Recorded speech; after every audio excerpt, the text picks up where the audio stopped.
శ్రీ మహాగణాధిపతయే నమః. శ్రీ మహాసరస్వతి నమః. శ్రీ గురుభ్యో నమః. డివోషనల్ ఆస్ట్రాలజీ ప్రేక్షకులకు స్వాగతం. మనం ఈరోజు శ్రీ విశ్వావసు నామ సంవత్సరం ఉగాది తర్వాత ఉగాది నుండి మొదలయ్యే విశ్వావసు నామ సంవత్సర రాశి ఫలితాలు తెలుసుకుందాం. చాలామంది కూడా ఈ రాశి ఫలితాల గురించి ఎదురు చూస్తూ ఉంటారు. మా రాశికి ఎట్లా ఉంది, మా రాశికి ఎట్లా ఉందని చెప్పేసి. ముఖ్యంగా గమనించవలసిన విషయం ఏమిటయ్యా అంటే, రాశి ఫలితాలు అనేది కొంతవరకు మాత్రమే. రాశి ఫలితాలు అనుకూలంగా ఉన్నా వ్యతిరేకంగా ఉన్నా జాతకాన్ని కూడా పరిశీలించుకుని ఒక నిర్ణయం తీసుకోవాలి. ఎందుకంటే జాతకంలో ఒక గ్రహము అనుకూలంగా ఉన్నప్పుడు ఆ అనుకూలమైన దశ నడుస్తూ ఉంటే రాశి ఫలితాల ప్రభావం తక్కువగా ఉంటుంది, అంటే వ్యతిరేక ప్రభావం తక్కువగా ఉంటుంది. అదేవిధంగా రాశి ఫలితాల అనుకూల ప్రభావం ఉంటే జాతకంలో ఆ గ్రహము గోచారీత్యా మనం శని చెప్పుకున్నా, రాహువు చెప్పుకున్నా, కేతువు చెప్పుకున్నా, గురుడు చెప్పుకున్నా, ఏం చెప్పుకున్నా కూడా గోచారంలో అనుకూల ప్రభావాలు ఉన్నా కూడా రాశి చక్రంలో ఆ గ్రహాలు సరిగ్గా లేకపోతే, ఆధిపత్య బలమైనా సరిగ్గా లేకపోయినా, సరైన స్థానాల్లో లేకపోయినా, దుస్థానాల్లో ఉన్న అనుకూల ఫలితాలు సరిగ్గా రావు. కాబట్టి ఇది గమనించవలసిందిగా కోరుతున్నాను. ఇంకోటి ఏమిటంటే, అందరూ కూడా నా ఛానల్ని సబ్స్క్రైబ్ చేసుకునే వాళ్ళు సబ్స్క్రైబ్ చేసుకోండి. మీరు నా వీడియోలు కనుక నచ్చినట్లయితే లైక్ చేయండి, షేర్ చేయండి. కొంతమందికి లైక్ చేయడం వల్ల నా వీడియోలు ఇంకా మిగతా వాళ్ళందరూ కూడా పెడతాయి. ఇది గమనించవలసిందిగా కోరుతున్నాను.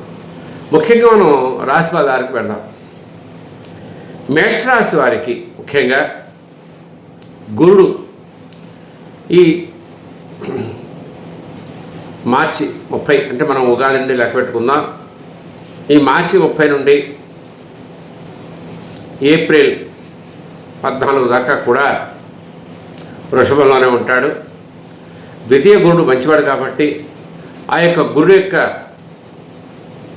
అనుగ్రహం ద్వారా పిల్లలకి చక్కగా మంచి విద్యాబుద్ధులు, పిల్లల కాంపిటీషన్ ఎగ్జామ్స్లో ఉత్తీర్ణత అవ్వడం, శుభమైన పరిణామాలు జరగడం, ఉద్యోగస్తులకి ఇంక్రిమెంట్లు, ప్రమోషన్లు రావడం, న్యాయ వ్యవహారాల చిక్కుల్లో అనుకూలత పెరగడం, అంటే న్యాయ వ్యవహారాల్లో అనుకూలంగా మనకి తీర్పులు రావడం, న్యాయ వ్యవహారాల్లో ఇతర జన సహకారం రావడం, ఇవన్నీ కూడా ఉంటాయి. కాస్త ఆరోగ్యం కూడా మెరుగుపడే అవకాశాలు బాగా ఉన్నాయి. ఈ మే 18 వరకు కూడా ఉగాది నుండి గురు యొక్క ప్రభావం వల్ల, కాస్త శని ప్రభావం వల్ల ఉద్యోగస్తులకి కొద్దిగా శ్రమ ఎక్కువ అవుతూ ఉంటుంది. ఉద్యోగస్తులకి మే 18 వరకు కూడా శ్రమ ఎక్కువయ్యి తర్వాత ఆ యొక్క తృతీయ గురుడు వల్ల ఉద్యోగస్తులకు కొద్దిగా ఇబ్బందికర పరిస్థితులు జరుగుతూ ఉంటాయి. ఈ మే 18 నుంచి కూడా సంవత్సర అంతం వరకు కూడా మేషరాశి వారికి అనుకూలంగా ఉండదనే చెప్పాలి. ఎందుకంటే ద్వాదశ శని, తృతీయ గురుడు, ఆర్థిక ఇబ్బందులు, వ్యయ ప్రయాసాలు ఎక్కువగా ఉంటూ ఉంటాయి. ప్రయాణాల్లో కాస్త జాగ్రత్తగా ఉండాలి. తర్వాత ఊహించని ఈ కేతు యొక్క ప్రభావం వల్ల ఊహించిన మానసిక చికాకులు ఇవన్నీ కూడా ఉంటాయి. కాబట్టి కాస్త జాగ్రత్తగా ఉండాలి. కొద్దిపాటి నష్టాలతో వ్యాపారాలు, కొద్దిపాటి నష్టాలను తీసుకొస్తూ ఉంటాయి వ్యాపారాల విషయంలో కాస్త ఇన్వెస్ట్మెంట్ విషయాల్లో చాలా జాగ్రత్తగా ఉండాలి మేషరాశి వారు. తర్వాత ఇక వృషభ రాశి వారి గురించి మనం చెప్పుకుందాం. మేషరాశి వారు గురువు అనుగ్రహం కోసం, శని అనుగ్రహం కోసం చండీ పారాయణ చేయించుకోవడం, సుందరకాండ పారాయణ చేయించుకోవడం, దత్తాత్రేయ వజ్రకవచ పారాయణ చేయడం, దత్తాత్రేయ స్వామి గుడికి వెళ్ళి దత్తాత్రేయ అనుగ్రహం కోసం ప్రార్థించడం, ప్రదక్షిణాలు చేయడం, ఇట్లాంటివి చేయాలి. తర్వాత శని యొక్క అనుగ్రహం కోసం వెంకటేశ్వర స్వామి గుడికి వెళ్ళి ప్రదక్షిణాలు చేస్తూ ఉండడం శనివారం పూట. అదేవిధంగా రామ రక్షాస్తోత్ర పారాయణ చేయడం అనేది ఉపయోగపడుతుంది.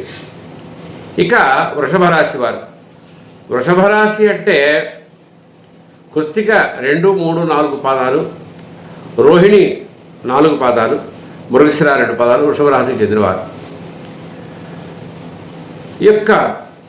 ఈ వృషభ రాశి వారి పంట పడినట్లే అని చెప్పుకోవచ్చు. చాలా అదృష్టం తలుపు తడుతోంది. కారణం ఏమిటి అంటే గురుడు 2వ స్థానంలో ఉంటున్నాడు వృషభ రాశి వారికి. ఈ సంవత్సరం మే 18 నుండి కూడా ప్రస్తుత గురుడు అగ్రగురుడు, అది కూడా మంచి పరిణామం అని చెప్పాలి. ప్రస్తుత అగ్రగురుడు ఉన్నాడు, అది కూడా అనుకూలమే. వృషభ రాశి వారికి 2లో గురుడు, ఏకాదశ స్థానంలో శని 11లో. కాబట్టి ఏ గ్రహమైన ఏకాదశ స్థానంలో బాగా యోగిస్తుంది. ముఖ్యంగా చెప్పాలి అంటే ఏకాదశ స్థానస్థిని మంచి ఫలితాన్ని ఇస్తాడు. అంటే ఎవరైతే ఉద్యోగాలు ఆశిస్తున్నారో వాళ్ళకి తొందరగా ఉద్యోగాలు రావడం, అదేవిధంగా ఆర్థిక పురోగతి, ధన ప్రాప్తి, ఉద్యోగాల్లో ఇంక్రిమెంట్లు, ప్రమోషన్లు రావడం, ఇవన్నీ కూడా జరుగుతూ ఉంటాయి వృషభరాశి వారికి. ఆరోగ్యపరంగా కూడా మంచిది. తర్వాత అనుకోకుండా ధనలాభం ఇట్లాంటివి రావడానికి అవకాశం ఉంది. అయ్యా రాశిఫలాలు చెప్పేటప్పుడు మేము చెబుతూ ఉంటాం, అనుకోకుండా ధనలాభం అంటే ఏదో లాటరీలు, స్పెక్యులేషన్స్ వాటిల్లో వస్తాయని అనుకోవద్దు. ఎందుకంటే దశమంలో రాహు ఉన్నాడు. ఈ లాటరీలు, స్పెక్యులేషన్స్ ఫలించవు, బెట్టింగ్లు ఇట్లాంటివి ఫలించవు. కాబట్టి ఒకటి అర్థం చేసుకోవాలి, అనుకోని ధనలాభం అంటే బాగా కష్టపడితే 10 రూపాయలు వచ్చే చోట 20 రూపాయలు, 30 రూపాయలు రావడానికి అవకాశం ఉంది. వ్యాపారాల్లో ముఖ్యంగా గమనించాల్సిన విషయం ఏంటంటే వ్యాపారాలను పెట్టుబడి పెట్టేటప్పుడు మనకి 10 రూపాయలు పెట్టుబడి పెడితే 2 రూపాయలు లాభం వస్తుంది అనుకుంటే అది 3 రూపాయలు అవ్వచ్చు, 4 రూపాయలు అవ్వచ్చు. కానీ మరీ అధికంగా ఏవి రావు. ఏదో జూదాలు, కోడిపందాలు లేకపోతే ఇటువంటి వాటిల్లో పెడితే వచ్చేస్తాయనుకోవడం శుద్ధ భ్రమ. కాబట్టి కష్టపడితేనే ఏదైనా వస్తాయి. అదే కష్టపడేదానికి అనుకూల ఫలితము ఈ వృషభ రాశి వారికి కలుగుతుంది. ఆరోగ్యం కూడా బాగుంటుంది. ఆ తర్వాత ముఖ్యంగా పిల్లల విషయంలో అంటే సంతాన విషయంలో అనుకూలత కలుగుతుంది. సంతానం కోరే వాళ్ళకి సంతానం కలుగుతుంది. వాళ్ళు ఆ ప్రయత్నాలు చేస్తే బాగానే ఉంటుంది. ఆ తర్వాత వివాహాలు కాని వాళ్ళకి కూడా వివాహం అవుతుంది. ముఖ్యంగా ఈ యొక్క వివాహాలు కాని వాళ్ళకి కొద్దిగా సమస్య ఉంది. ఆ సమస్య శని ద్వారా ఏర్పడుతుంది. కాబట్టి చక్కగా శరీరపని చేయించుకోవడం చేస్తే తొందరగా వివాహము సిద్ధించడానికి అవకాశం ఉంది. సంతాన ఫలం ఉంది. తర్వాత సంతానానికి సంబంధించిన విద్యాభ్యాసం కానీ, ఉన్నత విద్య కోసం ఫారిన్ వెళ్ళడానికి కానీ అనుకూలమైన సమయం. ఇదంతా కూడా వృషభరాశి వారికి జరుగుతుంది.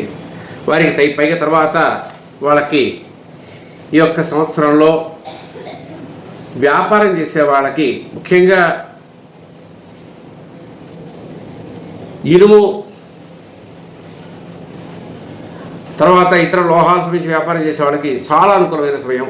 అటువంటి వాళ్ళకి మెటల్స్తో సంబంధించిన వ్యాపారాలకి. అయితే ముఖ్యంగా రియల్ ఎస్టేట్ ఇటువంటి చేసే వాళ్ళకి కొద్దిగా అనుకూలంగా ఉండదు. బాగా కష్టంతో కూడిన లాభాలు వస్తాయి, కష్టపడాల్సి వస్తుంది. ఈ వృషభ రాశి వారు ముఖ్యంగా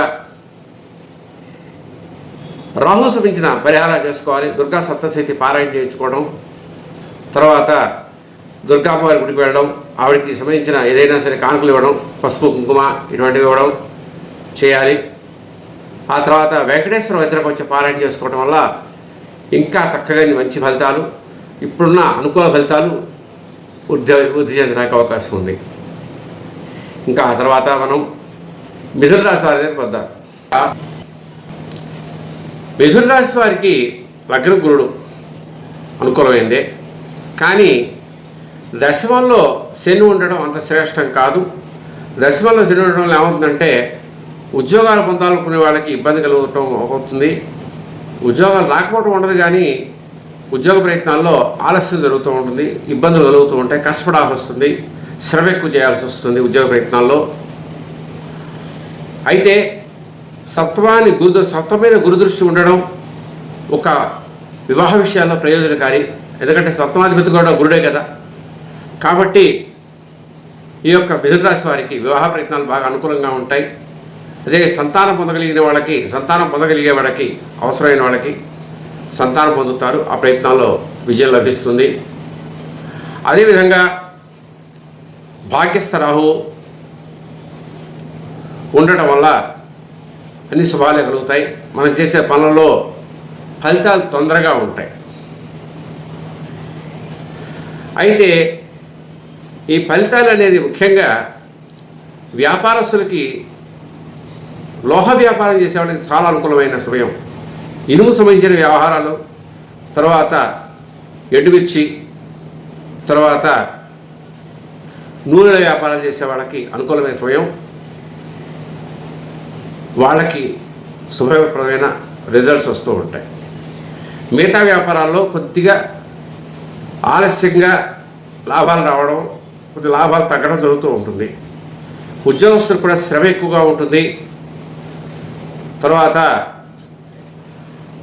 వారికి తగినంత శ్రమ తగినంతగా ఫలితం తక్కువగా ఉంటుంది. ఫలితం రాదు, శ్రమ తగినంత ఫలితం రాదు.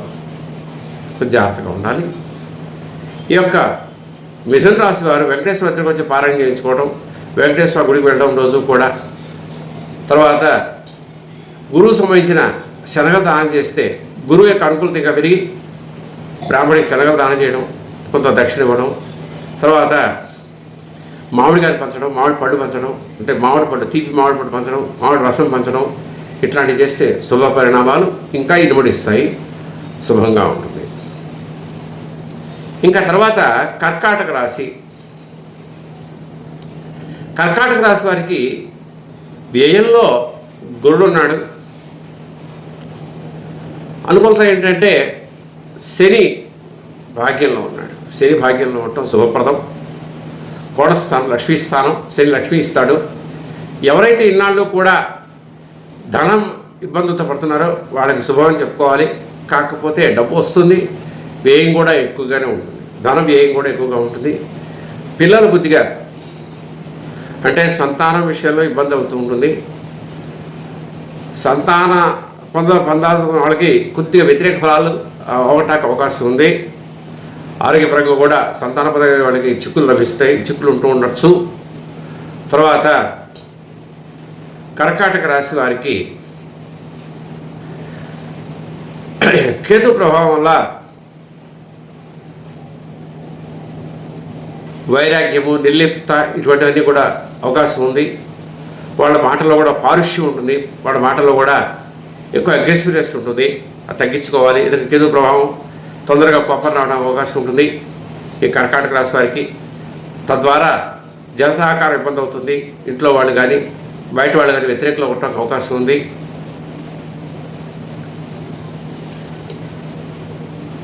తర్వాత ఆరోగ్య విషయంలో చిన్న చిన్న సమస్యలు రావడానికి అవకాశం ఉంది.